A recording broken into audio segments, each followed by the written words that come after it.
सामायिक प्रतिमा का जो व्रत लिया था, उस व्रत में अतिचार लगे हों तो उनका यहाँ निराकरण किया जा रहा है।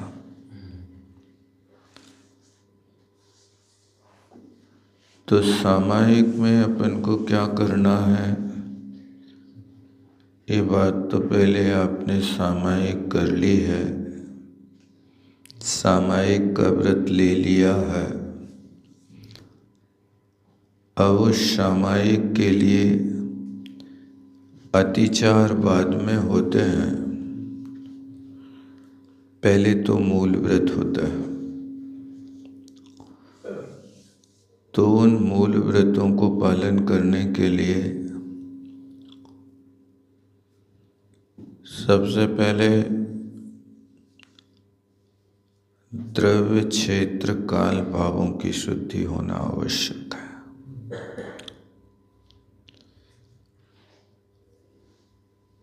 द्रव्य शुद्धि का अर्थ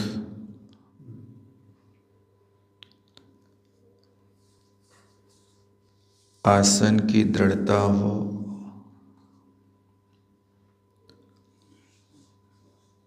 कोई एक आसन का बंधन नहीं होता,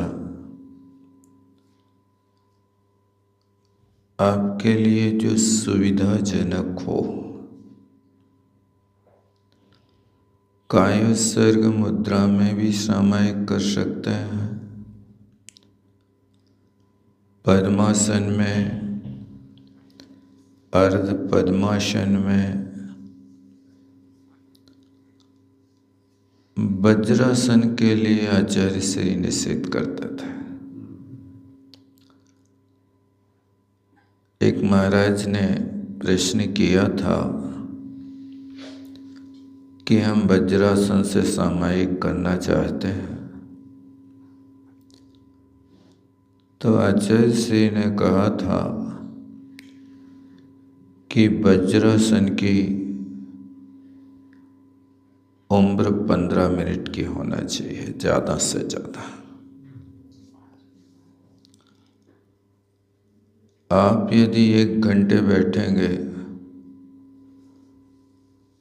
तो शारीरिक पीड़ाएं बढ़ने की संभावना है।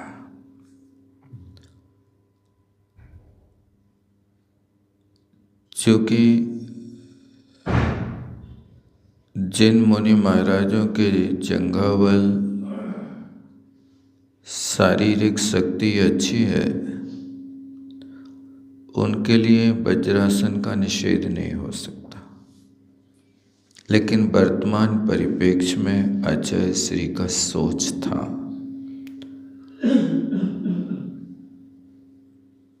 तो आपकी जो भी आसन आपको सुविधाजनक हो,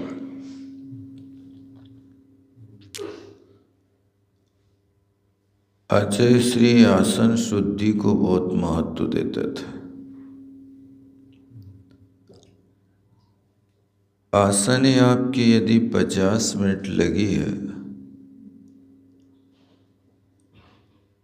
तो ठीक, नहीं तो काय दुष्प्रणिधान हो जाएगा।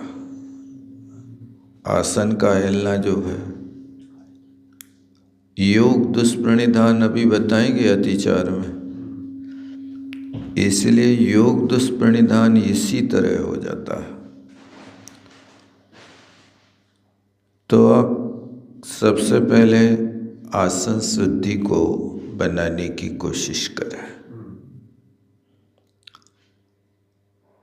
आसन शुद्धि में भी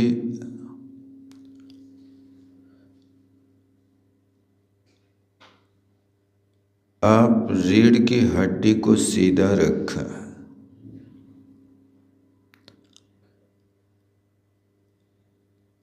आँखों को न पूरा खोलें और न पूरा बंद करें। पूरा बंद करेंगे तो नींद आएगी, पूरा खोलेंगे तो कोई गेय सामने आएगा।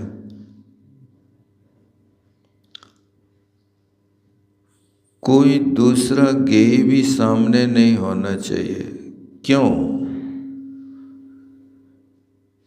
क्योंकि आपके ध्येय में बाधा नहीं होना चाहिए। ध्येय किसे कहते हैं? ध्यातुम योग्यम ध्येयम। आपने ध्यान करने के योग्य जो वस्तु बनाई है उसको ध्येय कहते हैं। तो ध्येय जो होगा वो मन से होगा, ध्यान करने योग्य होगा। अब वो मन की एकाग्रता बनी रहे, ध्येय की विच्युति ना हो, इसलिए आंखों के सामने कोई गेय नहीं आना चाहिए। गेय आएगा तो ध्येय छूट जाएगा। इसलिए आंख को आप बस इतनी लटका करके रखें कि गेय में नाक तो दिखती रहे आपकी, लेकिन नाक के बाहर की कोई वस्तु ना दिखे। जैसे व्यापारी लोग होते हैं ना, आज मंगलवार दुकान बंद है, बंद है तो शटर में ताला लगना चाहिए, लेकिन आपका बंद का अर्थ क्या है? आधा शटर गिरा दो, आप खड़े खड़े नहीं जा सकते, लेकिन झुक करके तो उसमें दुकान में जाते ना आप। तो दुकान बंद है कि खुली है? नासाग्र दृष्टि यही कहलाती है। पूरी खुली भी नहीं होना चाहिए और पूरी बंद भी नहीं होना चाहिए। आँख को बंद करके दे दोगे तो निद्रा कर्म अपना अधिकार जमा लेगा। इसलिए अजय श्री कहा करते थे कि दो चीजें बड़ी निर्लज्ज होती हैं, एक निद्रा और दूसरी वासना। हजारों लोगों के बीच में बैठा रहे तो भी वहां झूमने लगता, कोई उसके लिए संकेत करता है तो झुंझलाने लगता है, अरे हम सुन रहे, तुम डिस्टर्ब नहीं करो। सुन रहे कि सो रहे?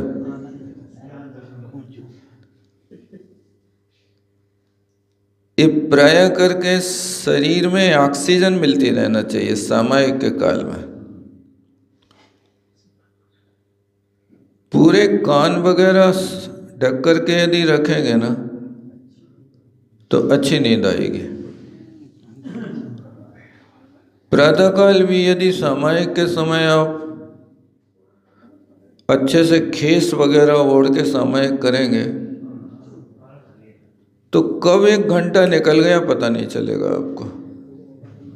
माला पूरी नहीं होगी, समय पूरा हो जाएगा। इसलिए वो द्रव्य शुद्धि होना बहुत आवश्यक है। यह किसी व्यक्ति विशेष की बात नहीं है,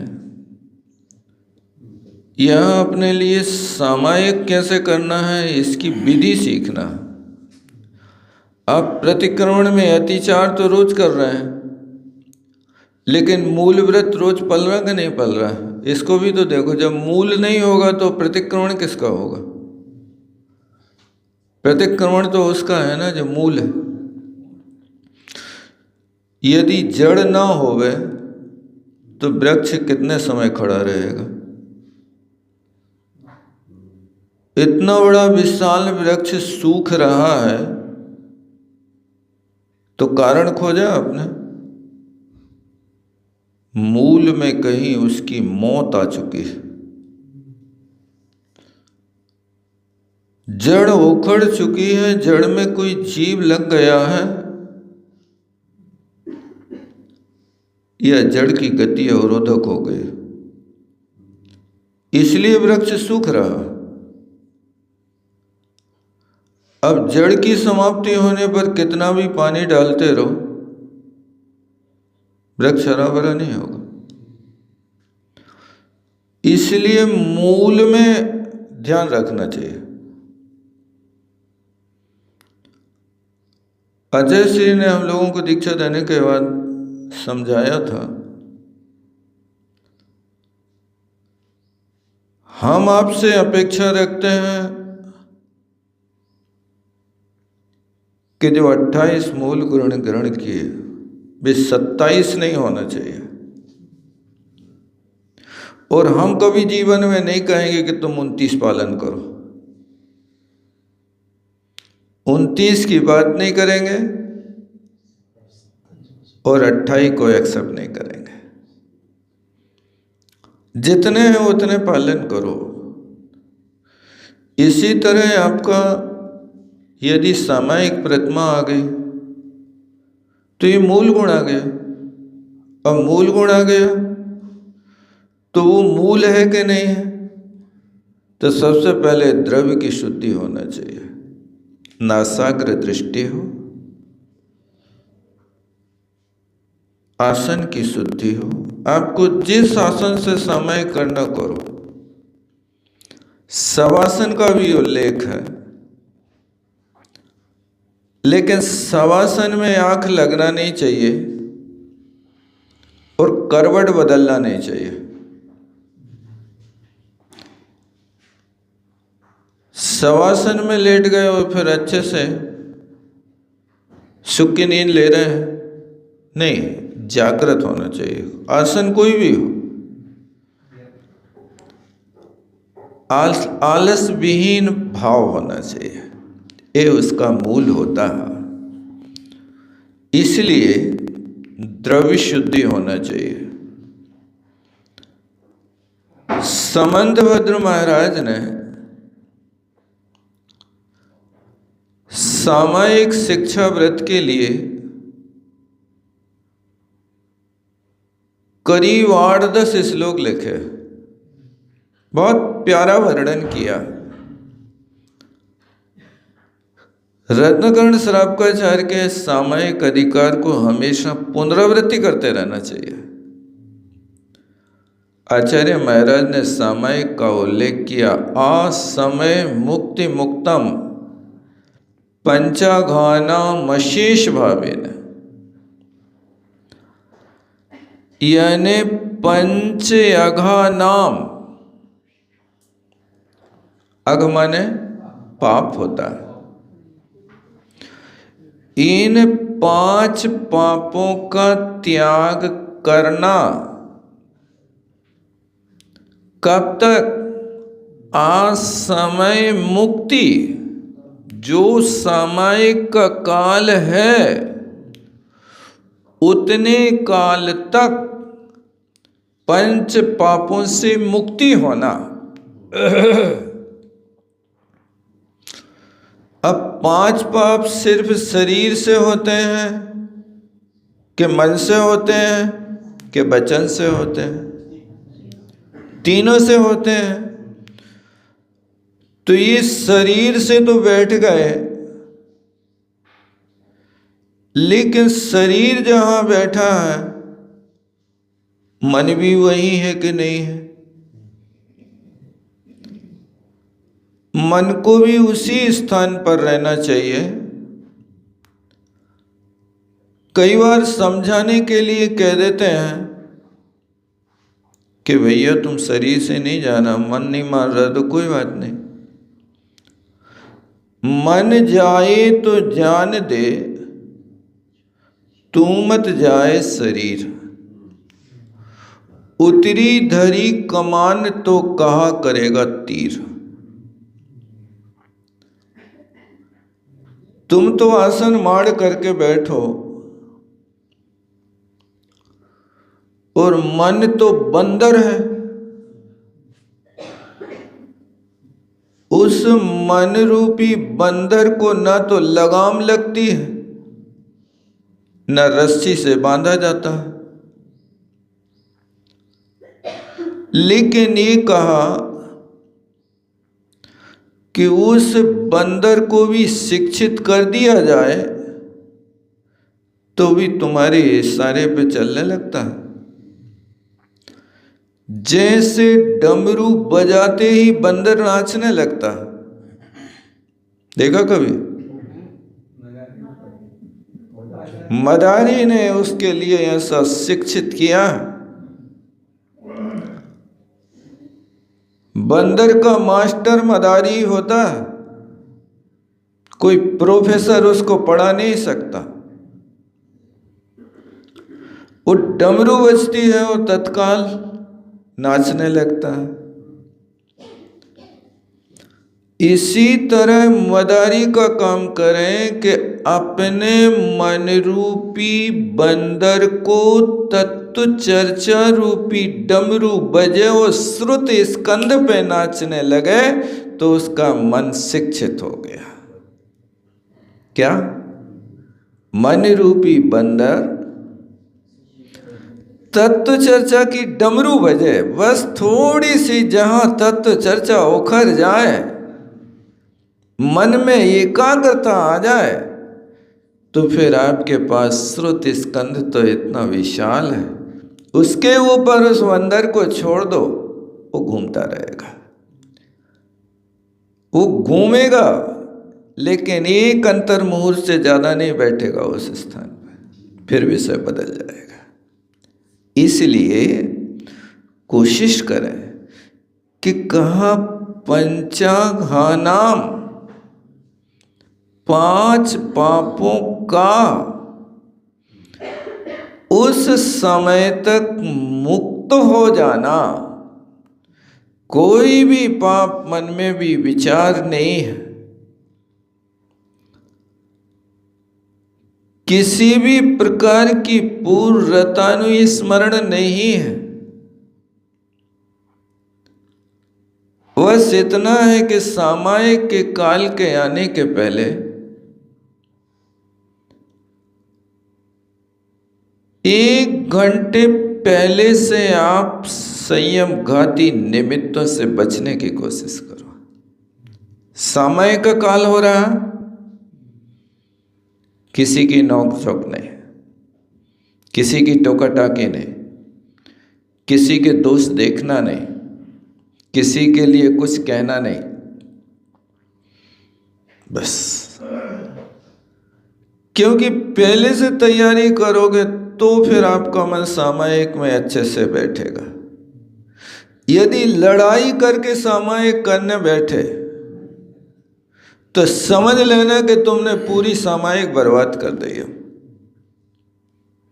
अब पूरी सामायिक में तुम्हारे पास वो ही उधेड़ बुन चलेगी कि मैं इनको क्या उत्तर दूं और अब क्या जवाब दूंगा, या कैसे कहूं कि इनको सुधार दूं जिंदगी भर के लाने। दूसरी बात मन में आएगी नहीं। इसलिए अध्ययन, शयन, भोजन, इनके पहले 1 घंटे पहले से मन को बिल्कुल ठिकाने लाओ। अध्ययन के समय बैठे तो भी मन में चंचलता नहीं होना चाहिए, निराकुलता होना चाहिए। आप अपने काम छोड़ करके आए हैं बीच में, जब तक 1 घंटे के लिए छुट्टी मिली है तब तक दूसरी बात सोचना नहीं। समय होगा काम चालू कर देंगे, लेकिन अब पूरे समय वही सोचते रहो कि चलो अब जाके जो करने जो करने जो करने, फिर ये कब करने।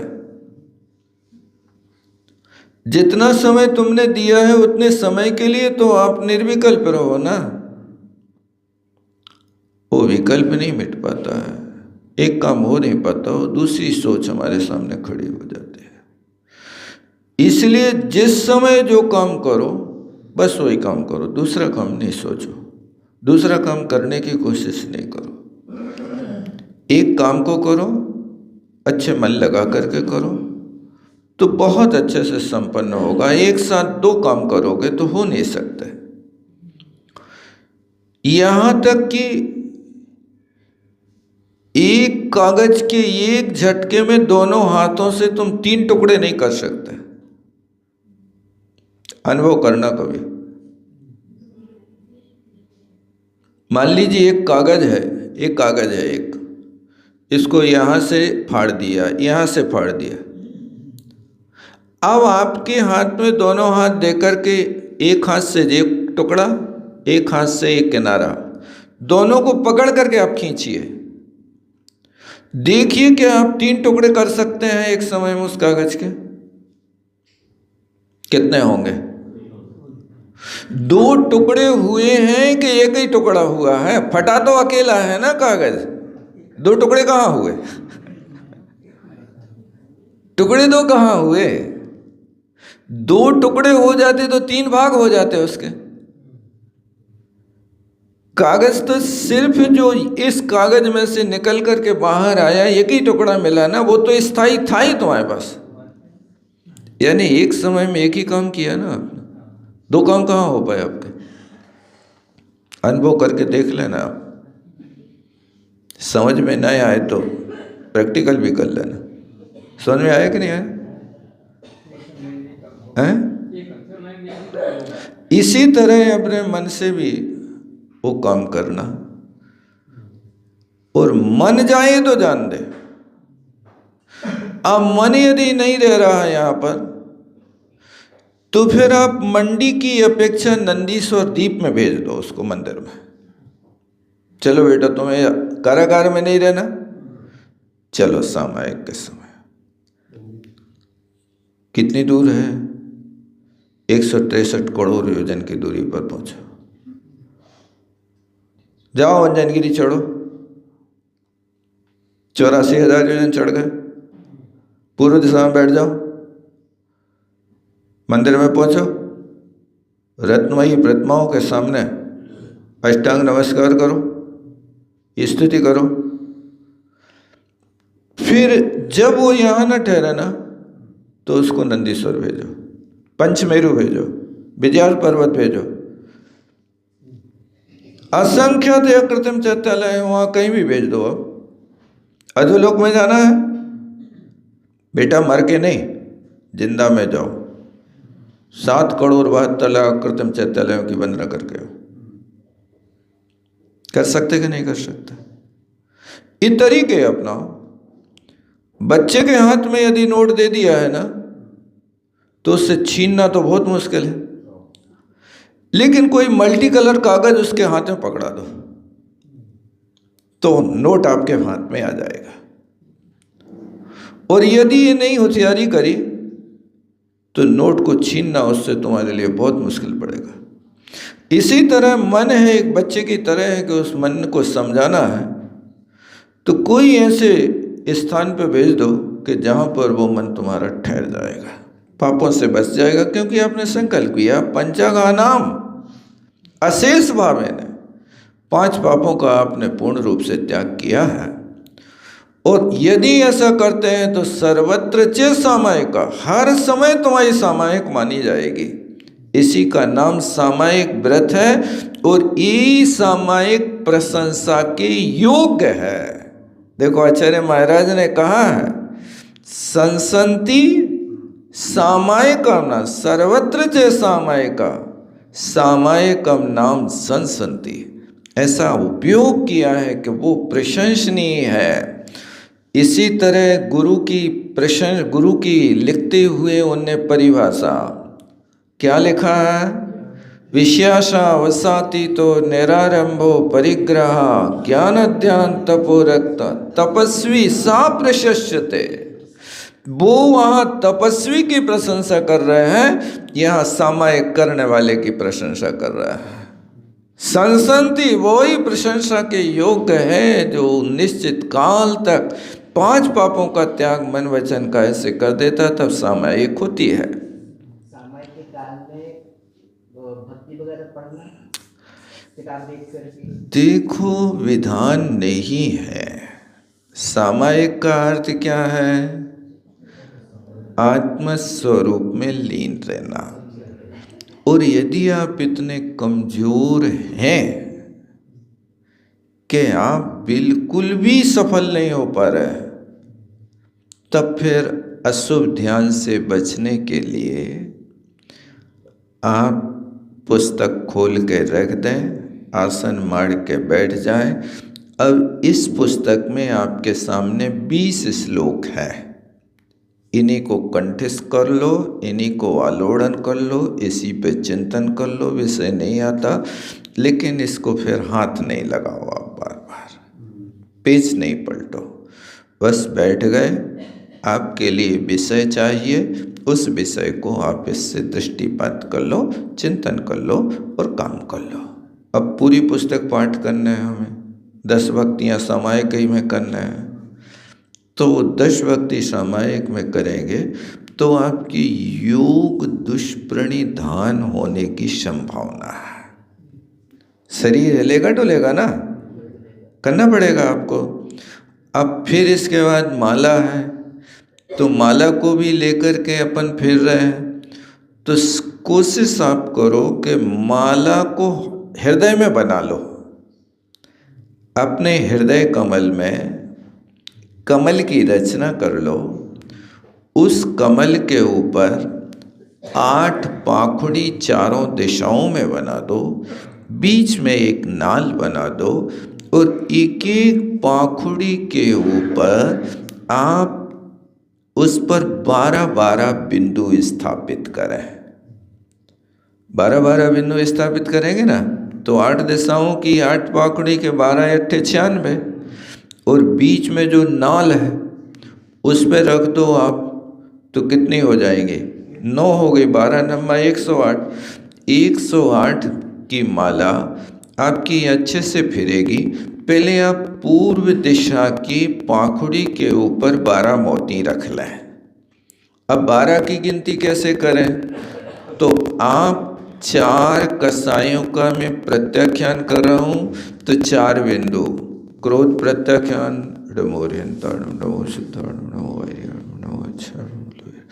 ऐसी 4 बिंदुओं पर नमोकार मंत्र पढ़ते हुए स्थापित करके 12 बिंदु पूर्व दिशा में, 12 दक्षिण में, 12 पश्चिम में और 12 उत्तर में। फिर विदिशा से प्रारंभ करें। तो विदिशा कहाँ से मिलेगी? पूर्व के बाद फिर आग्नेय में आ जाओ, फिर आग्नेय के बाद नैऋत्य में, फिर वायव्य में, फिर ईशान। ये 8 दिशाएं हो गई और बीच में आकर के आप कमल पाखुड़ी की नाल बना करके उस पे 12 बिंदु चारों दिशाओं में रख करके अपना काम कर सकते हैं। ऐसी माला फेरना है आप।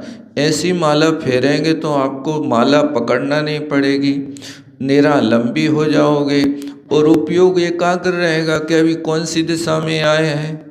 12 नंबर के मोती बिंदु रखना है, तो 12 बिंदु में कितने बिंदु हुए हैं अभी हमारे, इसको भी तो ध्यान में रखना पड़ेगा। तो तुम्हारा मन सब ओर से कस जाएगा, बाहर भगने का अवसर नहीं मिलेगा। इसलिए आपकी सामायिक में यदि आप बिना माला के ऐसी बिंदु बना करके आप यदि सामायिक में 5 माला फेर लो तो तुम्हारा 1 घंटा अच्छे से हो जाएगा। देखना है आप 5 माला यदि ऐसी करते हो ना, बहुत बड़ा हो जाएगा। वैसे तो 1 घंटे में कई खिसका देते होंगे, कितनी खिसक जाती है?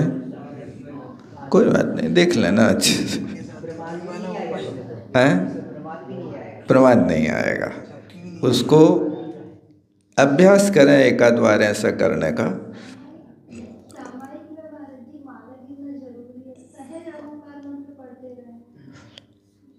अब वो क्या है कि सहज पढ़ते जाएं तो कोई विषय को ध्येय बना लो आप। अब वो सहज पढ़ रहे हैं तो सहज भी कर सकते हैं, बाधा नहीं है, आप नमोकार पढ़ सकते हैं, लेकिन काल का भी एक ज्ञान करना कि 5 माला होंगी आपकी तो आपका 1 घंटा हो जाएगा, 12 मिनट में 1 माला आपकी हो जाएगी, ऐसा काल का भी उसमें बंधन होता है। ये तो द्रव्य सामायिक है सब, 9, 8, 12, अपन भाव सामायिक की तरफ ध्यान क्यों नहीं देते? या आप सामायिक देखो भैया, उपयोग की चर्चा क्यों नहीं कर रहे सामायिक की? बहुत अच्छा, ये विषय आपका नहीं है। ये सामायिक चारित्र जब तक नहीं आएगा तब तक नहीं होगा। अभी सामायिक चारित्र की अपेक्षा आपके पास संयमा संयम है, उस संयमा संयम निरालंबी नहीं होगा, वो स्वावलंबी होगा। इसलिए उसका आलंबन लेकर के अभ्यास करो। ये अभ्यास इसलिए आपके यहाँ शिक्षाव्रत में सीख लो इस सीख को यदि करते हो तो आगे आपका अभ्यास बनेगा। ये द्रव्य ही भाव के लिए प्रेरित करती है। इस क्रिया में संपन्न हो जाओगे तब आगे आप कर जाओगे। जैसे कोई बच्चे को वर्णमाला ना सिखा करके सीधे पद वाक्य पे आप आ जाए तो वर्णमाला का ज्ञान होना पहले आवश्यक है। वो वर्णमाला इसलिए समय सार में भी कहा है, प्राग पदभ्याम हस्तावलंबनम। जिस व्यक्ति ने अभी पहली भूमिका में पद रखा है उसके लिए आलंबन की जरूरत है। निरावलंबी होंगे तो अपन बहुत विकास कर सकते हैं, लेकिन कोशिश करो निरावलंबी बनने के लिए ही श्वासोच्छ्वास के लिए कहा कि आप श्वासोच्छ्वास से माँ चिंतय, माँ जंपय, माँ चिट्टय। कोई चेष्टा मत करो, कोई चिंतन भी मत करो। इणमेव परम ध्यानम, यही तो श्रेष्ठ निश्चय ध्यान है। आप इसको करके देखो, आप बहुत बड़े काम कर सकते हैं, सफलता मिल सकती है। इसलिए यहाँ पर आचार्य महाराज स्वावलंबी ही कह रहे, 5 पाप का त्याग करके निश्चित समय तक आप बैठ जाओ, तुम्हारी ये सामायिक प्रशंसा के योग्य है। इतना कर लिया, प्रशंसा कर ली। अब देखो काल में बांधा है, अब घड़ी तो रहती नहीं थी, तो फिर कहते थे कोई ऐसा नियम बना दो जब तक तुम्हारी मुट्ठी बंधी रहे, मुट्ठी ढीली ना होवे तब तक के लिए सामायिक। खड़े रहें, पैर में दर्द ना हो तब तक के लिए सामायिक। बाल बांध के रख दिए वे, जब तक नहीं खुलेंगे तब तक सामायिक करेंगे। जैसे सेठ ने दीपक भर दिया था ना, तेल भर दिया, जब तक ये नहीं बुझेगा तब तक सामायिक है। तो कुछ लोगों का कहना है कि दीपक को भी यदि ज़्यादा समय चलाना है तो उदित स्वर में भरना। एक अनुभवी व्यक्ति ने प्रयोग किया था, जिसने रिक्त स्वर में दीपक जलाया वो 8 मिनट में बुझ गया, और जिसने उदित स्वर के साथ में उस दीपक को जलाया तो वो 3 घंटे चला। उतना ही तेल, उतना ही सब कुछ था। तो ये उस पर भी प्रभाव पड़ता है। ये प्रैक्टिकल एक वास्तुशास्त्री राजन जी ने करके बताया था इंदौर में कि ये इसका प्रभाव होता है। तो यहाँ पर इन कारणों से एक काल की सीमा बनाना, मूर्धरोह मुष्टिवासो, वस्त्र बांध दिया, जब तक नहीं खुलेगा तब तक के लिए सामायिक है। और फिर उसके बाद में देखो इनने पर्यंकम बंधनम चापी। आचार्य समंतभद्र महाराज ने एक पद्मासन का कहा है, पद्मासन से आप सामायिक शुरू करें। जमीन का ही आश्रय लेना चाहिए, क्योंकि जमीन के आश्रय से शरीर आपका व्यवस्थित रहेगा। कुर्सी वगैरह पे बैठने से खून की चाल गड़बड़ा जाती है। अब वो नीचे तो उतरेगा, ऊपर नहीं जाएगा, इसलिए उस पर बैठने से कई लोगों के पैर हाथी पैर हो जाते हैं।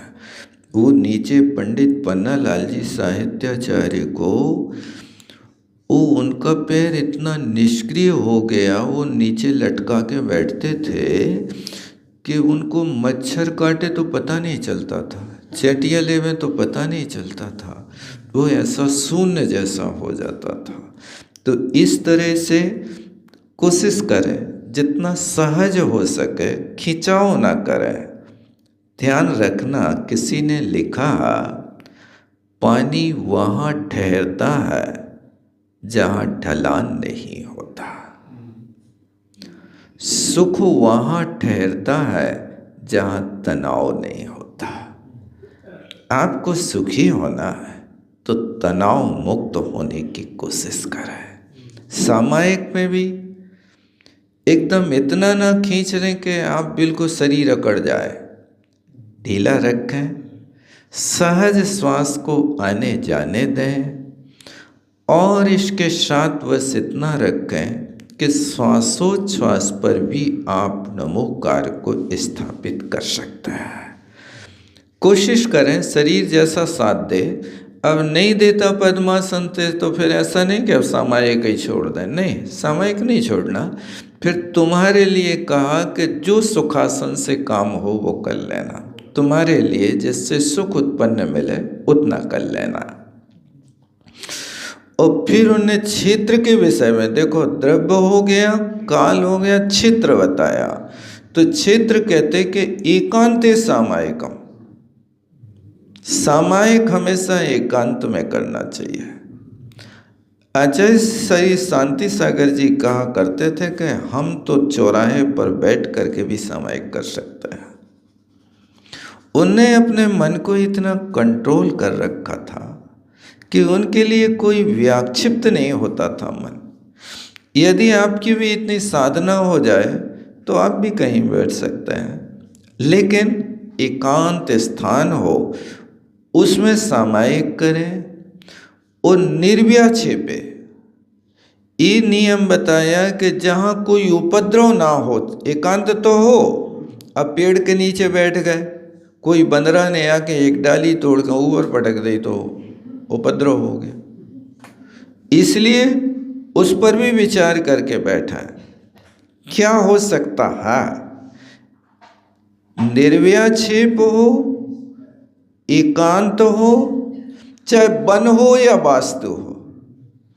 वन हो मतलब एकांत स्थान में आप जा सकते हैं, वास्तु हो कोई आपका एकांत स्थान घर में भी हो, उस स्थान पर जाकर के आप सामायिक कर सकते हैं। वनेषु वास्तुषु चैत्यालयेषु, चैत्यालय में भी करना निषेध नहीं है, क्योंकि चैत्यालय है। अब वो तुम्हारे माध्यम से कोई व्यवधान खड़ा ना हो जाए। अभी 2-3 दिन पहले आए थे महानुभाव मंत्री जी मड़िया के, माता जी सामायिक करने बैठ गई मंदिर में। अब मंदिर खुला रहा, चोर आया, उसने कांच के उसमें पत्थर पटका और पूरे पैसा बटोर के ले गया। माता जी चली गई, सामायिक करके मंदिर बंद नहीं हुआ। अब वो आया और मड़िया में पैसा ले गया। तो ये व्यवधान अपनी सामायिक में कहीं कोई संस्था को, मंदिर को किसी प्रकार की बाधा ना हो, ऐसे स्थान का भी चयन करना।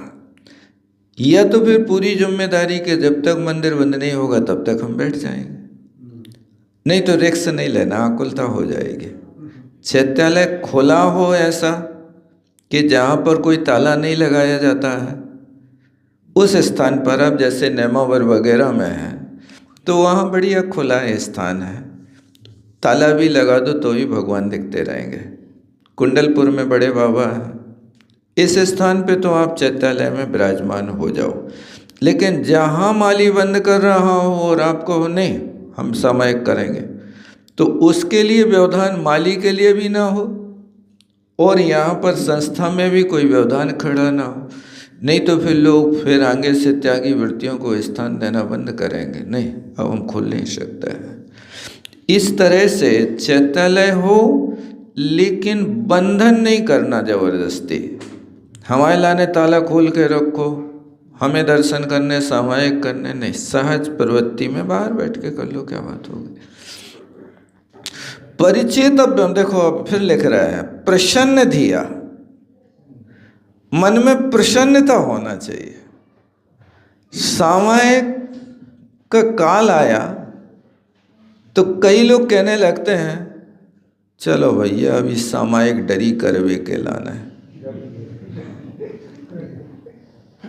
ये असंयम सूचक शब्द है, सामायिक के प्रति आपका उत्साह नहीं है। इसलिए सामायिक डरी है तो वो डरी ही रहे, हुई है न, लेकिन प्रसन्न बुद्धि के साथ नहीं, भोजन हम बाद में कर सकते हैं, पहले सामायिक करेंगे, निष्प्रमाद हो करके। ये प्रसन्न दिया शब्द दिया आचार्य महाराज ने, ये भाव शुद्धि के लिए लगाना है। आपके भाव विशुद्ध हैं कि नहीं, उन विशुद्धि के साथ में सामायिक करना चाहिए। और फिर इसके बाद लिखते हैं व्यापार वही मनुष्यात्, सारे व्यापार छोड़ो, उस सामायिक में कोई वैमनस्य नहीं होना चाहिए। वैमनस्य मतलब वैसे तो कछु अनबन नहीं है, लेकिन पहले जैसो वह मन नहीं है, जे वैमनस्यात् कहलाती है। इस वैमनस्य से दूर रहो, प्रसन्न रहो। अपनी जिंदगी का आनंद लेना चाहिए, और आनंद किसमें है?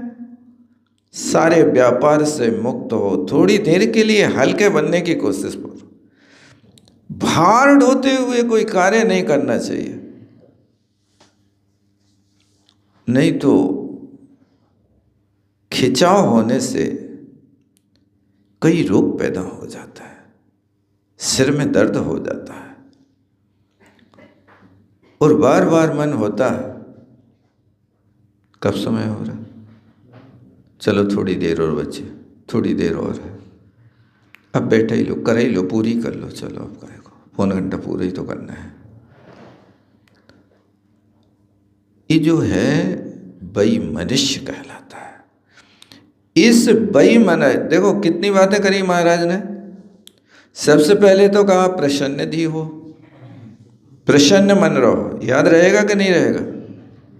प्रसन्नता पूर्वक सामायिक, और प्रसन्नता पूर्वक सामायिक तब होगी जब आपके पेट का एक कोना खाली होगा। यदि चारों कोनों चित्त करके आए हैं ना,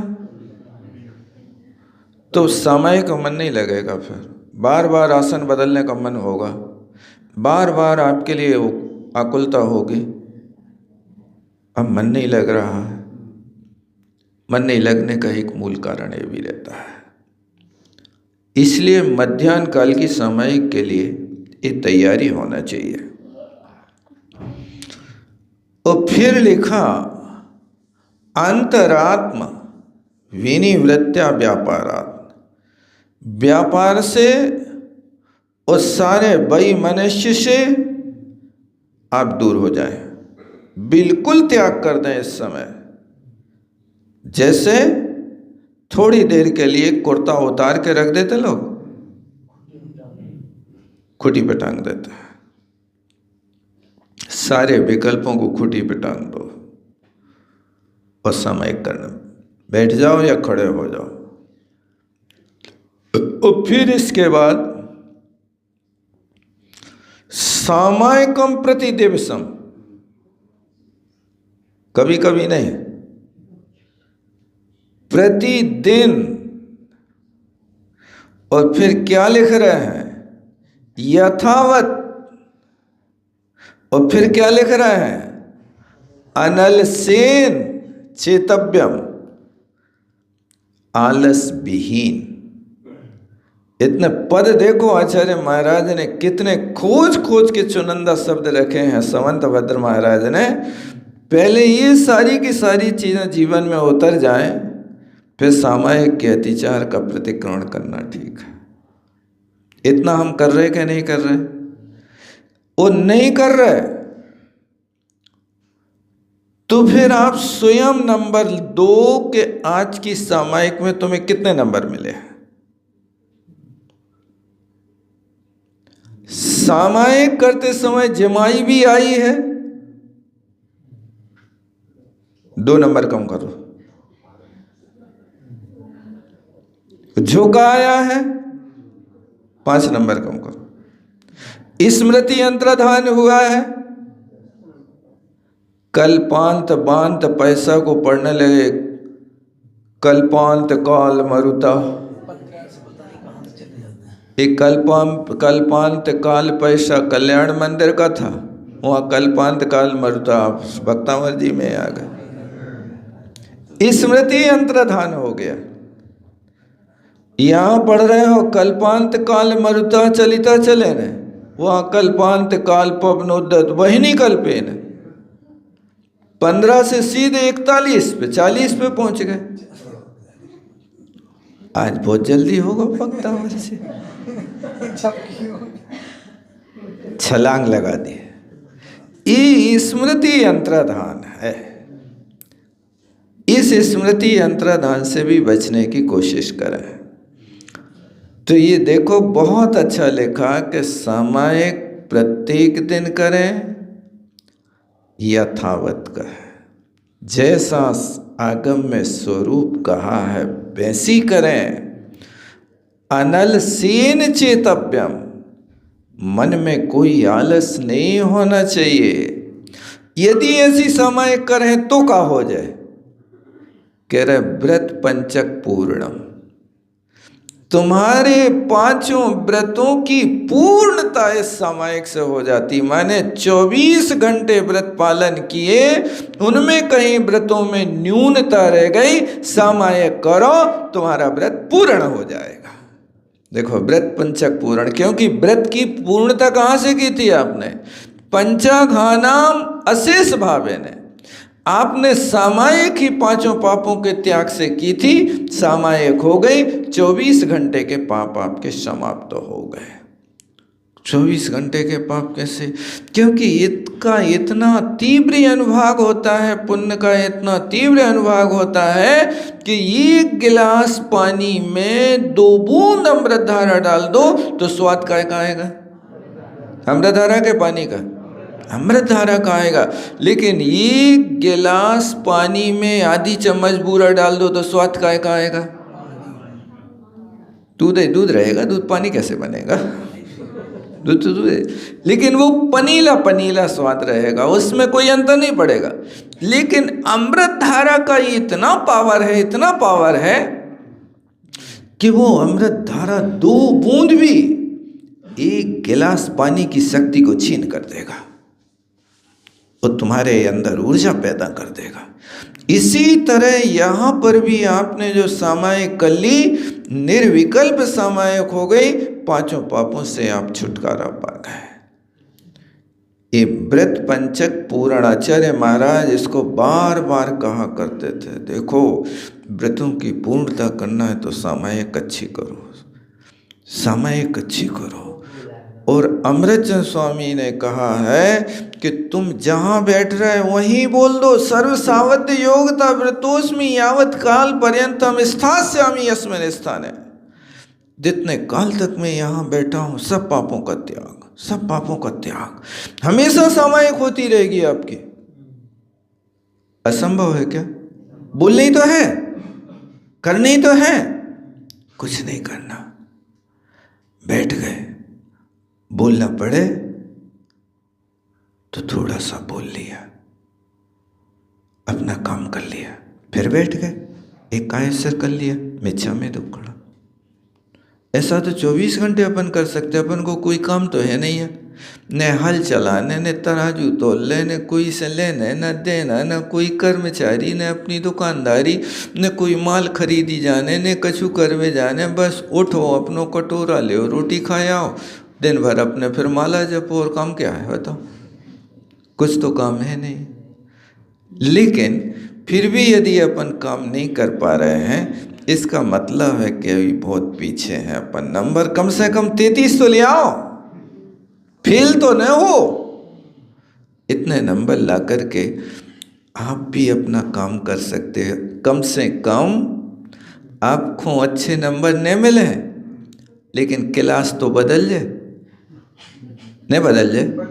33 नंबर भी लाओ तो भी 5वीं से 6वीं में चले जाओ कि नहीं चले जाओ। अब तुम्हारी 6वीं क्लास मानी जाएगी। कोई ने पूछे तुम कितने नंबर से आए हो 6वीं में, तुम 33 नंबर से आए तो चलो पीछे बैठो।